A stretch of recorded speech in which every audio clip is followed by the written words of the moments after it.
rise and shine. Welcome back to the show, and this is where we move on to our final segment. Now, on the 11th and 12th of November in Bentota, a huge event comes alive when it comes to an action-packed audience, as well as a live fantastic event when it comes to action in the sea. And then this is where we're getting the Lanka PowerBoat Association getting ready for their championships. Here's a look at the trailer, and we'll come with you soon.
I know it seemed like a movie trailer, but that's the International PowerBoat Association, the championships, which comes alive this weekend on the 11th and 12th at Bentota. Now, to speak to us in detail about the event, about its activities, and also how you can be a part of the event as well, we have with us Sarah, the Secretary of Lanka PowerBoat Association, as well as Mr. Sudesh Balasubramaniam on my far right, who is the Managing Director of the Sri Lanka Promotion Bureau. Good morning to you. Good morning. Thanks a lot for joining us.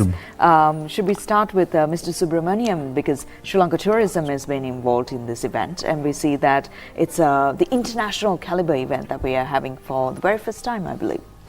Thank you, Sharon, for inviting us this morning. It's lovely to be here.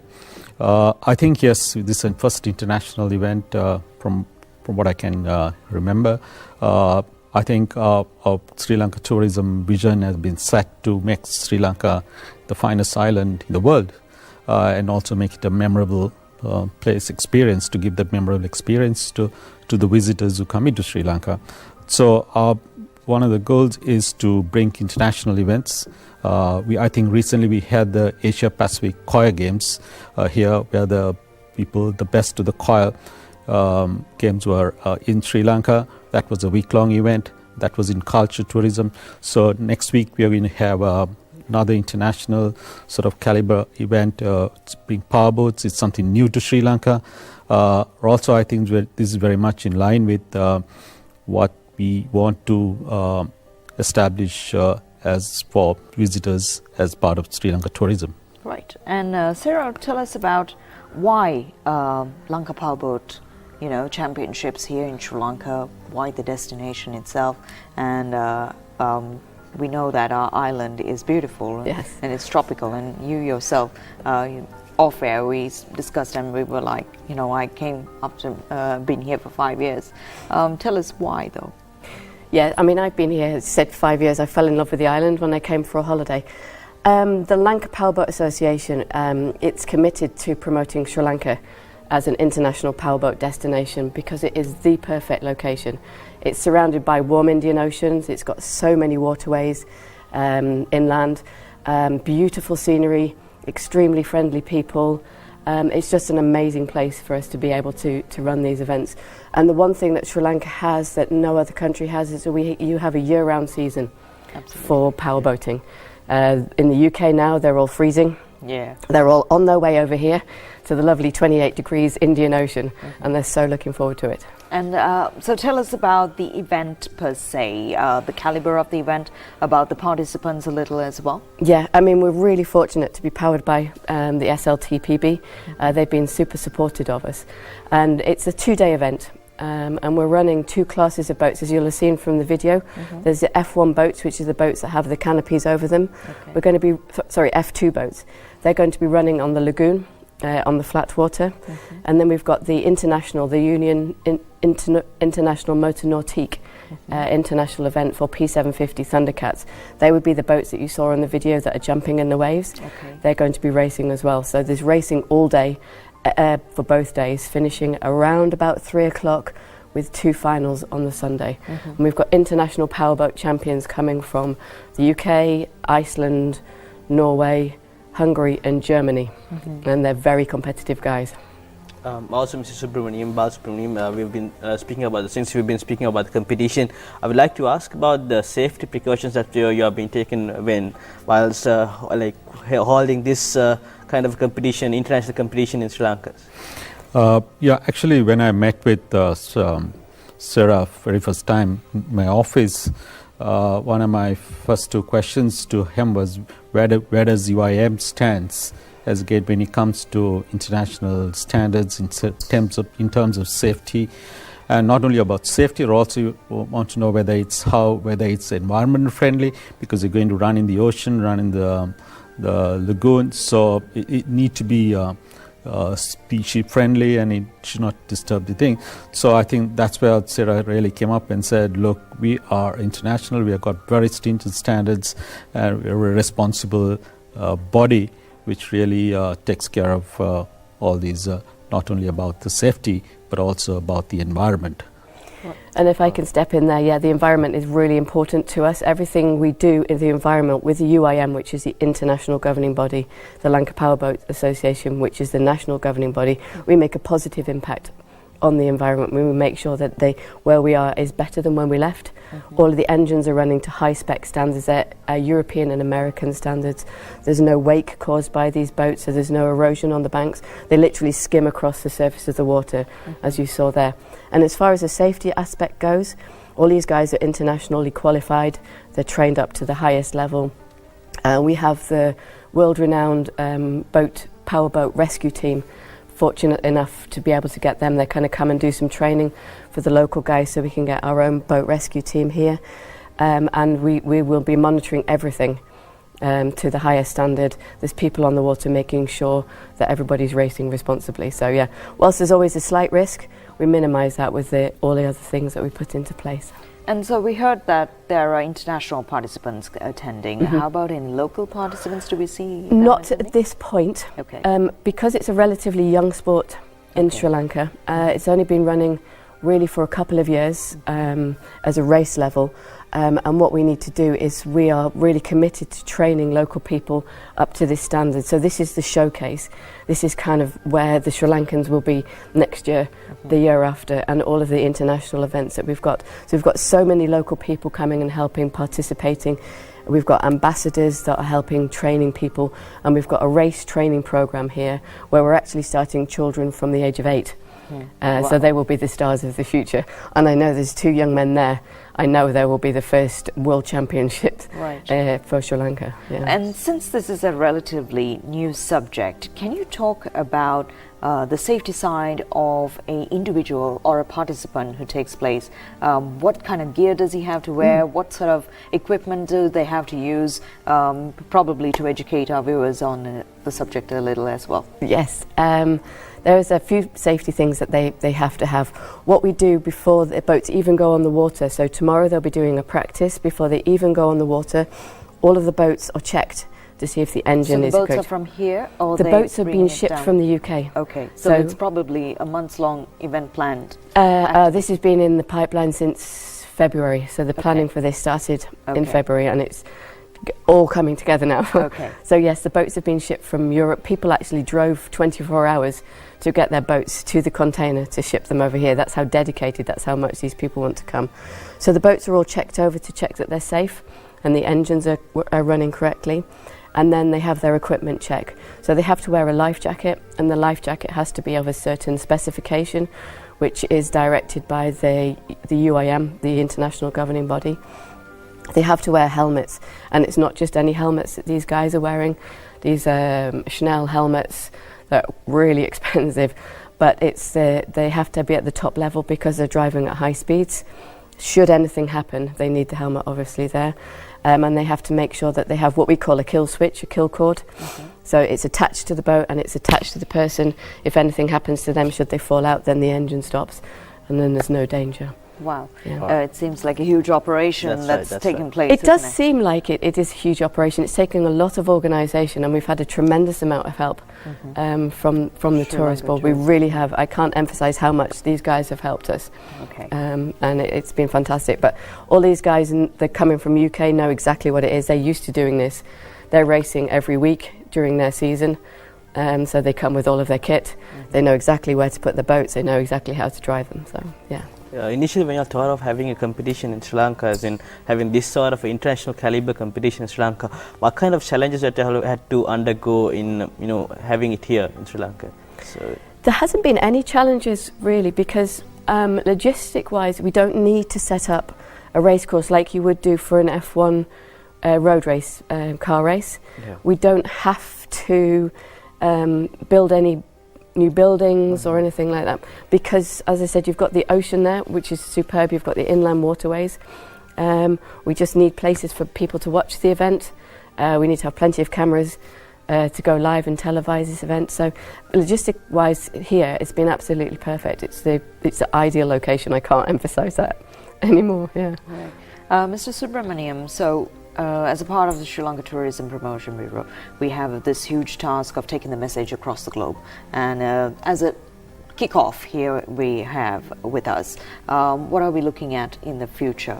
How big and grand do we want to organize this event? Yeah, right. So in terms of, we want to bring world-class events, because that's one of the way of unconventional way of promoting your destination. I mean, Sri Lanka is blessed with sort of diverse products which we can offer, in whether it's culture, wildlife, or nature. So I think you need these kind of international events to put ourselves on the map, world map. So apart from this, I think we're also looking at golf. We're also having discussion on bringing the European golf tournament, senior citizens, somewhere early next year, which would bring all the golfers over 50 years, and also including some their professionals, and also bring some legends into Sri Lanka. So those we have got 5 golf courses in Sri Lanka. So really we want to show them what Sri Lanka can offer in terms of offer. They are in different parts of the country. We also, I think, in the process of finalizing having Ironman. So Ironman is the #1 user-based sports in the world. It's a huge event. Planning it's a triathlon that we're hoping to have it in February this next year. Yeah, that will be it involves running, swimming, and biking. So it's one of the other events that you're looking at. And also in Narugam Bay, I think we have got one of the finest surfing ground. It's one of the best in Asia. So we're planning to have the World Surf Championship, which is called the QS 6000, which is the World Championship is #1. This is about the third in line in June next year. So these are some of the world-class events which are planning to have in Sri Lanka, and all of them are going to sort of really put Sri Lanka on the map, because they're also going to willing to promote the destination, apart from promoting the event worldwide. And all of these bodies have got tremendous global media coverage.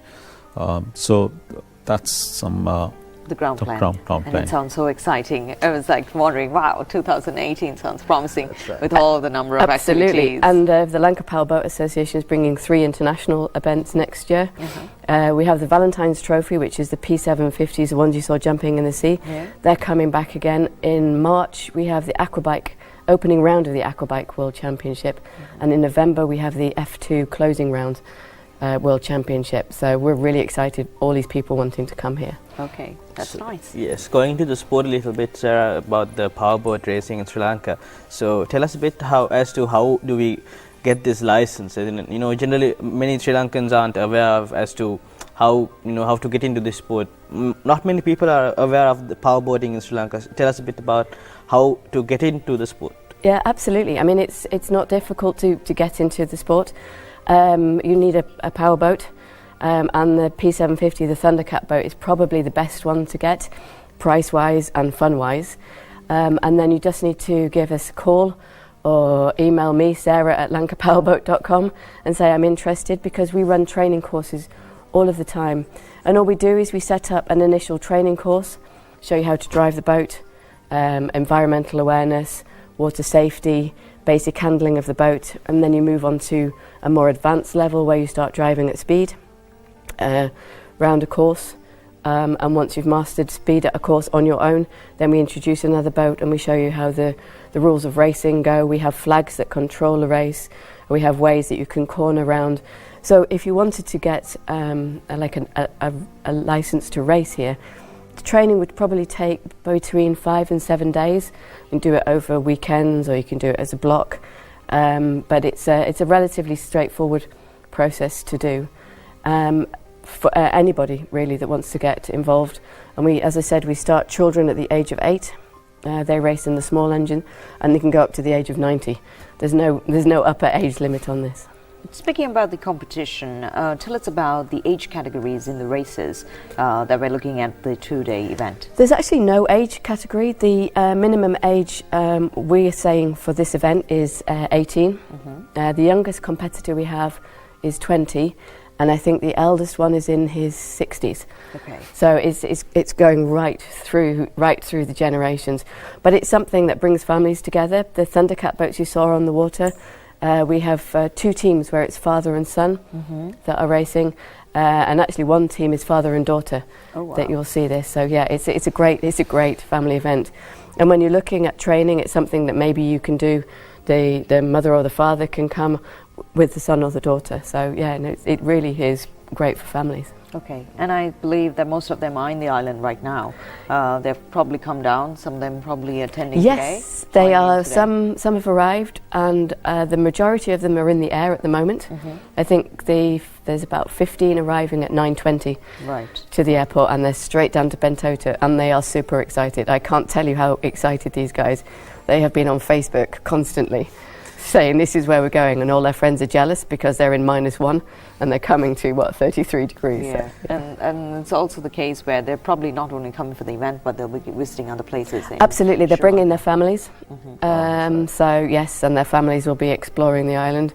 We'll be helping them explore the island with as much as we can, because these are the tourists that will bring other tourists. Sports tourism is probably the fastest growing tourism sector that there is at the moment. So for people to realise that they can come here, bring their powerboats or hire their powerboats, bring their families, somebody could race, somebody could go on the water, they could go to the spa, they could go to Gaul, they could go to a tea factory, they could go up to Norelia.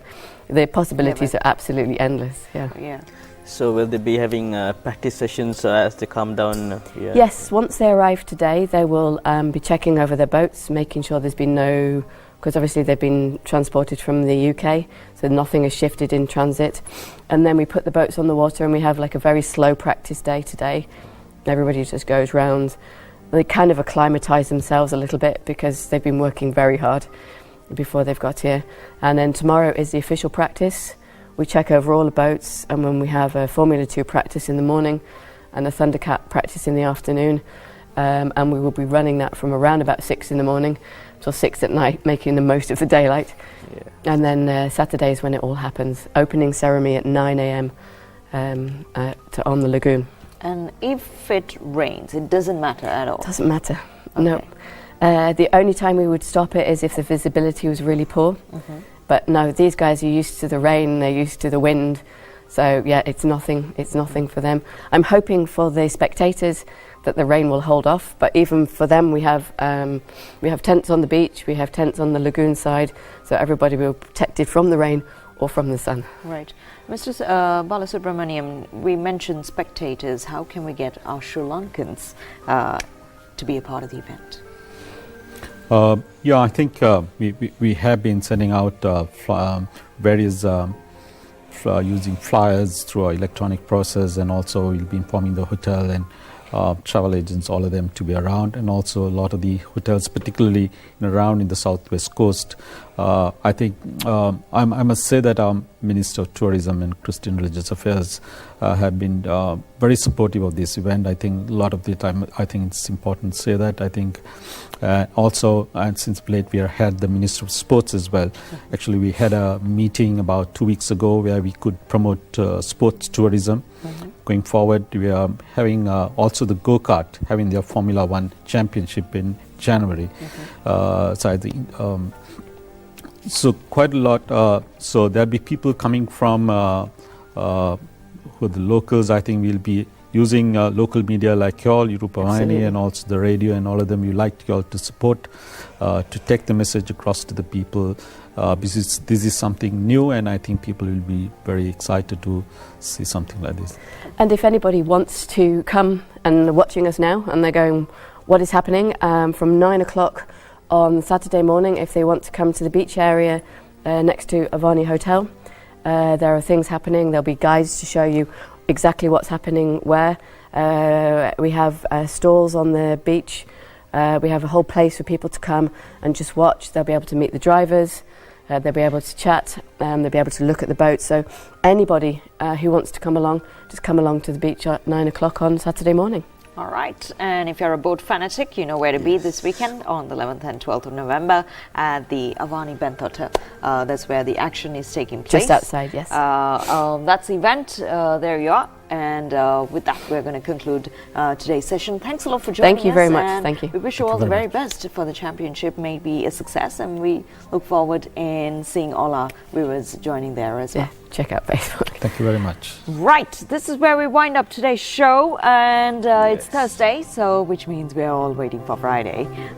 We hope you have a fantastic day. We'll see you tomorrow. Take care.